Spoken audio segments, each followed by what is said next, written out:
mind just signing anyway, and just so we can have a count of who came to our class today, please? Hi, I'm Lori, and I'm here today to welcome you all here and to make quick turkey chili with you. We're going to be discussing eating better on a budget today as well while we're doing the cooking demonstration, and I hope everyone enjoys it. And a half a teaspoon of pepper will go in here with the onion and the olive oil. So it calls for 2 cloves of garlic, which is equivalent to about a teaspoon if you use the bottle stuff.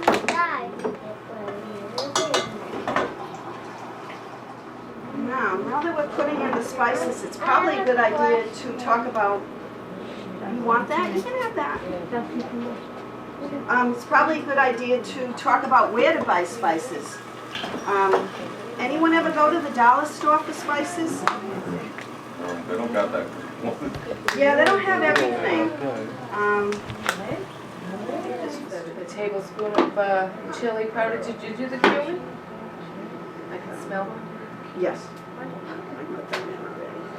Talking about getting spices at the dollar store. I save a lot of money. Everything I can get at the dollar store, spice-wise, I do. Because when you buy them at the supermarket, you get little things like this, right?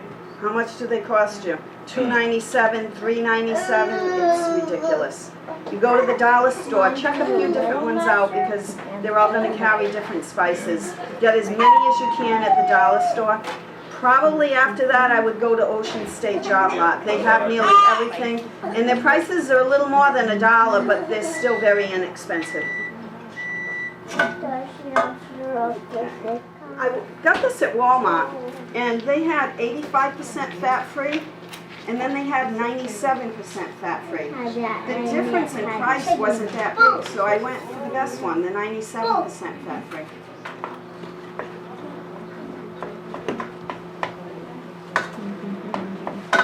Now, we haven't added the chicken broth yet, but soon we will be. What kind of chicken broth do you use at home? Do you buy the cartons, the cans, bouillon, granules, the cubes? What does everybody do? I've never used it. You've never used it? Most of the time I use the cube. You use the cubes sometimes. I think it's budget friendly when you use the cubes or the granules, especially if the recipe only calls for a small amount. Like this recipe only needs a cup. So what would happen to the rest of the can or the box, right? So you're definitely better off using cubes or granules, especially for small amounts. But even for larger amounts, I think it makes a pretty decent product, pretty good broth. This was from the dollar store. Something else from the dollar store. I love the dollar store. Me too. What is it about the buy one? So when the WIC bread is on sale for buy one get one free, you can buy one with your WIC benefits and get the second one free. So you're coming home with 2 loaves of bread, and put one in your freezer and use one that week. There are some people that they use so little bread that they actually end up throwing a lot of bread out. So I tell them to use it from their freezer all the time. You can take out a couple of slices, put it on the... Now, if you're going to be using canned beans, we always suggest you rinse them anyway because of all the salt in them. But this recipe calls for them drained and rinsed anyway. But you could do that with, any recipe really. That way you can get rid of a lot of the salt. Sometimes you can find low salt beans or salt free, but they can be hard to find. So I tend to use the regular ones and rinse and drain. Does anyone use that, the unit pricing? Those are the numbers underneath the foods on the shelf or in the freezer case, wherever. And what the unit pricing does, it puts everything in a common denomination, a common unit of measurement. It puts them all in ounces or gallons or pounds or whatever, so you can compare them to one another and see what the best price is. It can help you get the least expensive food that you're comparing to one another. You can do it with everything, whether it's carrots or apples or whatever, like they'll have a unit pricing underneath the grated carrots, underneath the baby carrots, the regular carrots. You can go in the frozen department and look at the frozen carrots and see how much those are per pound or per ounce, whatever unit of measurement they have them in. And you can compare them all to one another and see if you want to get frozen, canned, fresh, or whatever. The more work you do, the better, though. If you buy like oatmeal, you want to get the oatmeal you make from scratch because you're going to save a lot of money compared to the envelopes.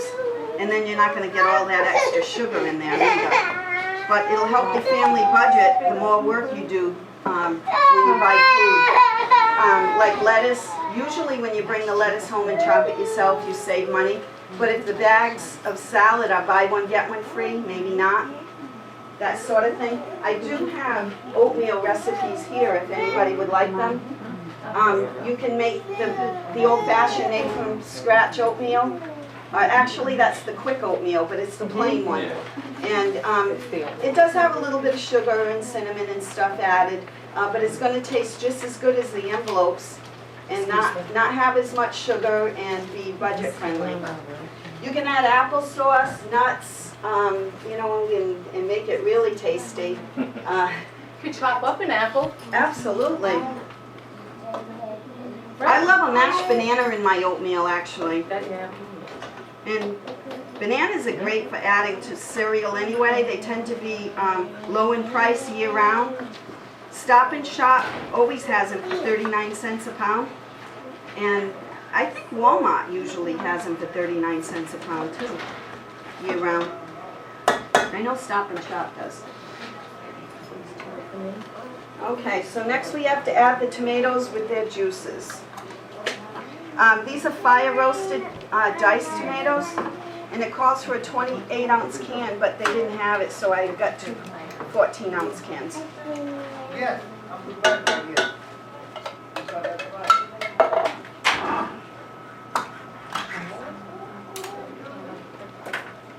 Anyone ever use fire roasted tomatoes?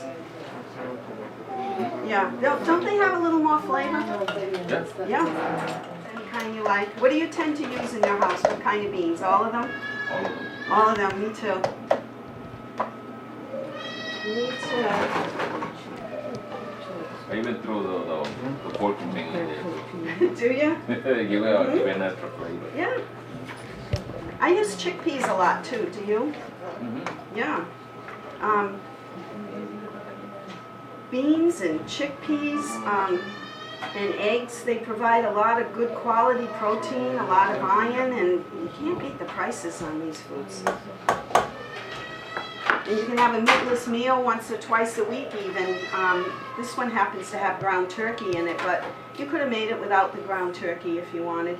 And it calls for 2 cans of chilies, this recipe. I got the mild because I'm not really adventuresome. You get the hot? No. No? And would anyone have gotten the hot? I probably would have gotten one hot, one mild, so kind Would of. you? But it happened to me before doing the chili. I put some hot stuff, I can eat it. Oh, yes. Yeah, that's not good. You want to enjoy your food. I got the mild.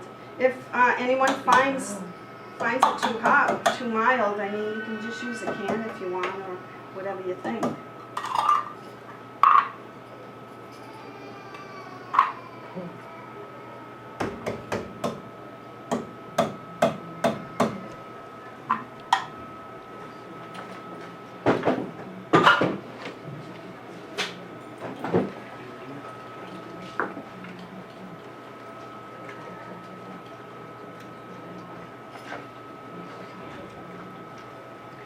So in this recipe, we're Very using colorful already. It Lisa. is. Smelling good.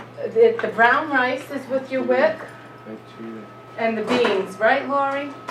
It is. And grated cheese if you want. And grated cheese, the cheese too. You can get the cheddar with your, cheese. With your Yeah. WIC, yeah. You can actually get any kind of cheese you want, just about, shredded wise, yeah. I got this, although I don't think it can have seasoning in it, Right, yeah. the WIC cheese But, can't. yeah, but you can, type-wise, you can get most types of shredded cheese, it just has to be unseasoned. And the chicken broth needs to go in now too, we need a little more liquid in here.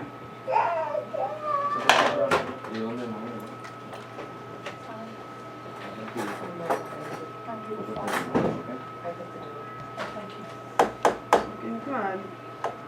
I might put it up a notch here to get some more bubbling. So I have some freebies as promised. We have vegetable peelers for you all today, and we also have placemats for the kids. It's My Plate, so you get to take these home as well. And like Lori said, there are a couple of other recipes that are on this table too. This is also a measuring spoon. It's 1 teaspoon and a half a teaspoon, so that's something that you might want to throw in your kitchen drawer. And the little girl that was here before, she said that she put it in her play kitchen, so I thought that was fine too. So she learned how to cook at a young age. A lot of these top magazines have been donated to us through BMC Health Net Plan. A lot of great recipes for cooking with your kids, and quick and easy, simple recipes. And the majority of them, actually probably all of them, are using your WIC foods. There was one last can of beans I needed to put in. The traditional refried beans, they have non-fat on these too. Have you seen them at the supermarket? But they didn't have any last night when I was there, so I got the traditional, but they have non-fat. But they tend not to have a lot of fat anyway. So, and 1 can is going in the whole pot anyway, so not a big deal really. Buying in bulk, does anyone ever do that? Like value packs of chicken or ground turkey, do you ever do that? Bigger packages of things. Sometimes check your unit pricing, because it's not an always thing, but often you do save money by getting the bigger packages of meat, chicken, fish, whatever. Come back this one. When you get home though, what you do have to remember to do is don't just slip it in the freezer like it is, because then you're not going to save any money, right? You need to break it up and put it in your freezer bags, and then put it in the freezer. That way you're grabbing the size that you need all the time, and you're not grabbing this big thing that may not get used, right? Break it up into the size packages that you need for your family when you cook. Buying in season. Have you noticed that certain things go on sale certain times of the year? You can definitely save money by buying in season. Things like carrots, bananas, apples, they tend to be low in price though year round. So it's usually safe buying those things year round. It says here about instant rice, regular rice, you're going to save money on, especially, right? If you're buying by the big bags, do you do that? Yeah, you can save a lot of money. We happen to use this because this is, you know, a WIC food, and a lot of people want to utilize it. So, when you make this recipe now, you have leftovers. You can definitely freeze it. It freezes well, like a lot of soups and casseroles do. To make sure you don't waste any, you can freeze it and take it out on another day when you don't feel like cooking. Or the next day, you can serve it up with brown rice, pasta, or you can use it as a topping on a baked potato.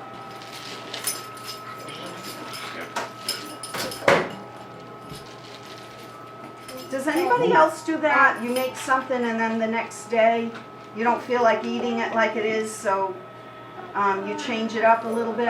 Almost every day. Yeah, really, and then your family gets something new and different to eat, and you're not throwing food out, right?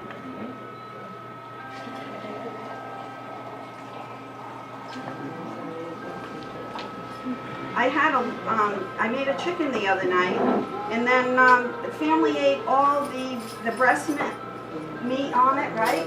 And I'm like, oh my God, I have these turkey legs left and wings. No, nobody cares for those parts of the chicken. So I made a soup with it, and I had leftover carrots. I had some frozen peas.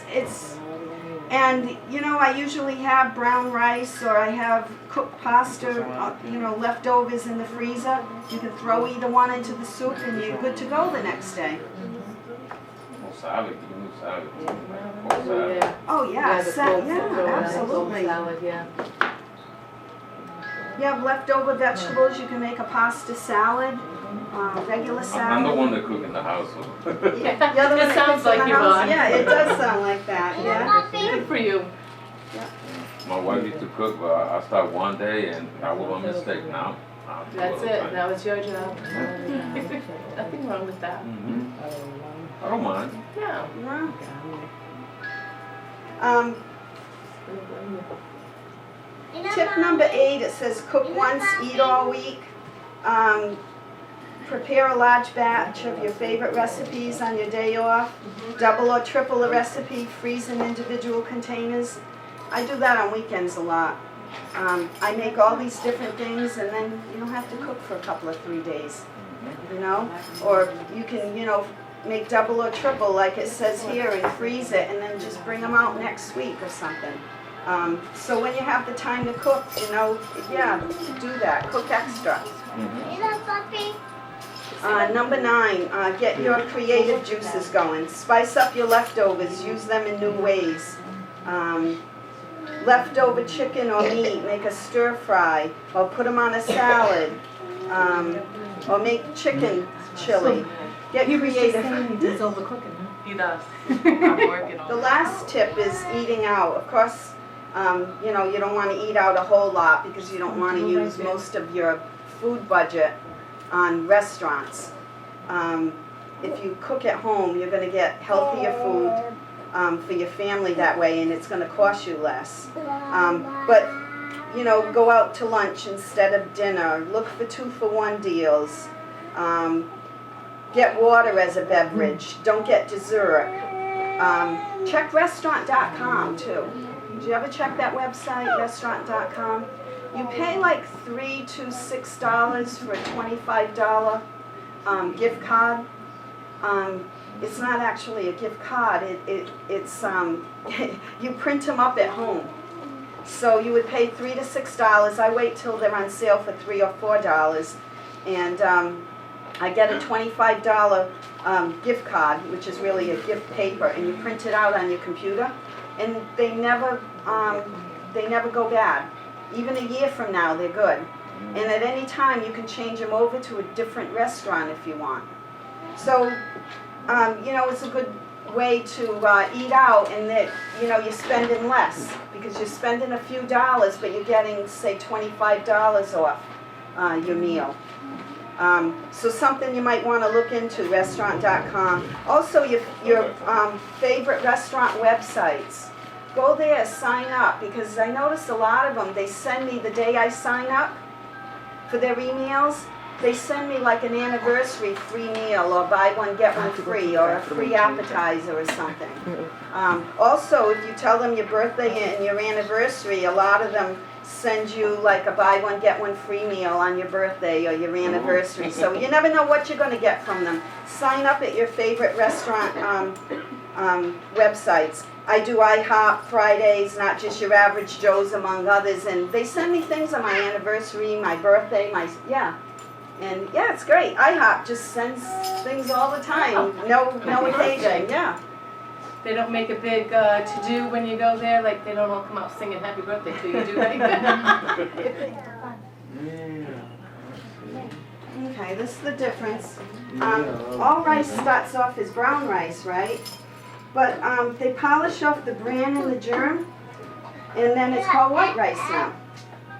But originally it's brown rice, and it has 3 parts: the bran, the endosperm, and the germ. As you can see, the bran and the germ are loaded with nutrients, antioxidants for your immune system, lots of fiber and vitamins and minerals, healthy fats and all. And you don't get that when you eat white rice. It's polished off. When you eat whole wheat bread, it's made from a flour from all 3 parts of the grain, and that's why it's so nutritious. White bread is made from a flour from this part of the grain only. Excuse me. Sort of like white pasta. They're only making your pasta from this part of the grain. You don't get the bran or the germ. You don't get all three parts, the whole grain. Okay, so that's the difference. It's a pretty good visual, I think. Any questions on that? So whole grains are definitely better for us. And that's why they suggest more than half of our grains, or at least half of our grains, be whole grains during the day, rather than stripped or refined grains. Okay, feel free to help yourself to these booklets. They're really, really nice. It compares everyday supermarket foods to one another, so you'll know what to buy. Get some placemats for your children if you'd like. It shows you what a healthy plate looks like, and on the other side it talks about 60 minutes of exercise every day and outdoor play for your children, and hopefully for yourself. Thank you. Lisa told you about these already. You can help yourself to the vegetable peelers, the teaspoon, tablespoons. What else do we have here? Oh, reasons to cook with your child. Anyone cook with their children at all here? You do? That's great. It really is great. They learn so much. They get self-esteem, better eating habits. Cooking activities often replace screen time, right? And it's fun, and it engages creativity, and they actually learn motor skills, develop their language, reasoning. They learn math and science skills. They learn a whole lot when we cook with them. And another big plus is if you cook with your child, they're often more likely to eat it, because they took a big part into it, and they're proud of what they made. And they're proud to tell everyone they made it, and they'll usually at least taste it. Often they'll eat it because they helped make it, and they're really happy and proud of that. So if anyone wants to help themselves to any of these things, go right ahead. And did I hear someone say they like the chili? Should I make it? Should I make it again? Yeah. Very good, Lori. Thank you. You're welcome.